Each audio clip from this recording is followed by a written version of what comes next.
Hi, everyone. If we could turn to 142 in your lovely science books, you can follow along as we talk about adaptations.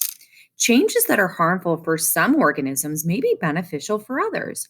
A forest fire destroys trees and bushes that help protect the soil from being washed away by rainwater.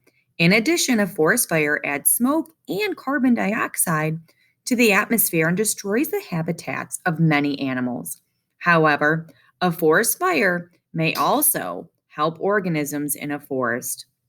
A forest fire clears away dead and dying plant matter, making room for new plants to grow. It also returns nutrients to the soil in the form of ashes.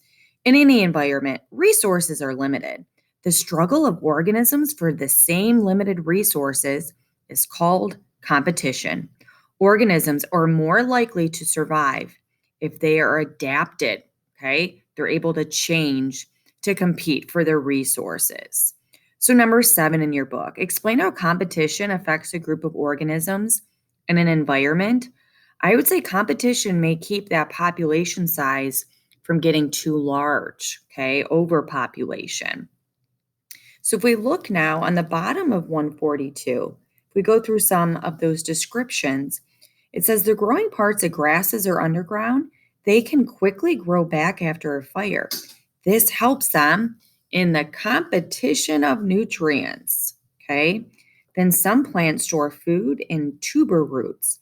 The food is used to regrow burned stems and leaves. Then some seeds only start to grow when there's smoke. Then up at the top there, birds and other fast animals can easily escape the flames. They're able to adapt quickly if this were to happen, which I'm sure it does in the habitat, right? That those birds are quickly able to adapt and leave together. 143. So the thick bark of the sequoia tree protects it from the fire. So that is one adaptation. The sequoia trees have thick bark.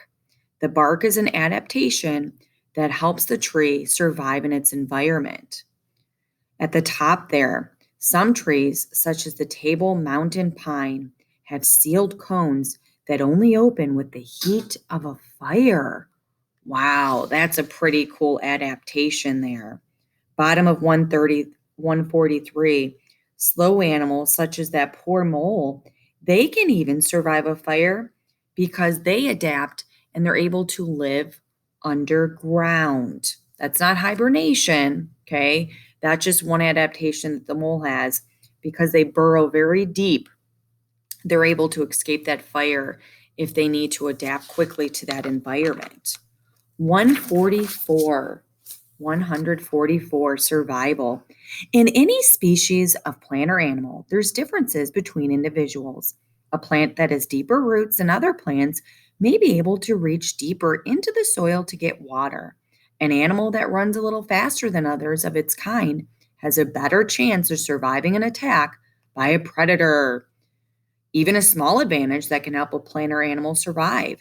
Only the individuals that survive will be able to reproduce and pass along their beneficial characteristics to their offspring. And let's look at 145.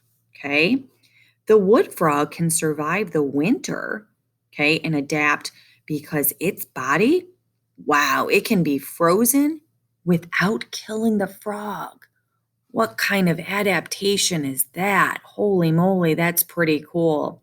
That would be a structural adaptation because it's structural or it's part of its body part. It naturally does this. So maybe it's able to, let's look at the challenge. What do you think might help the wood frog stay alive when it's frozen?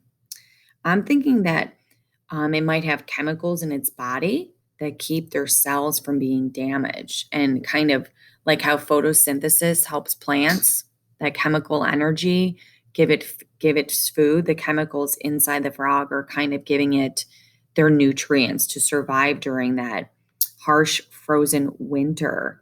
That's another adaptation. Pretty cool, huh? So you guys can kindly close your book as we wrap up adaptations for today.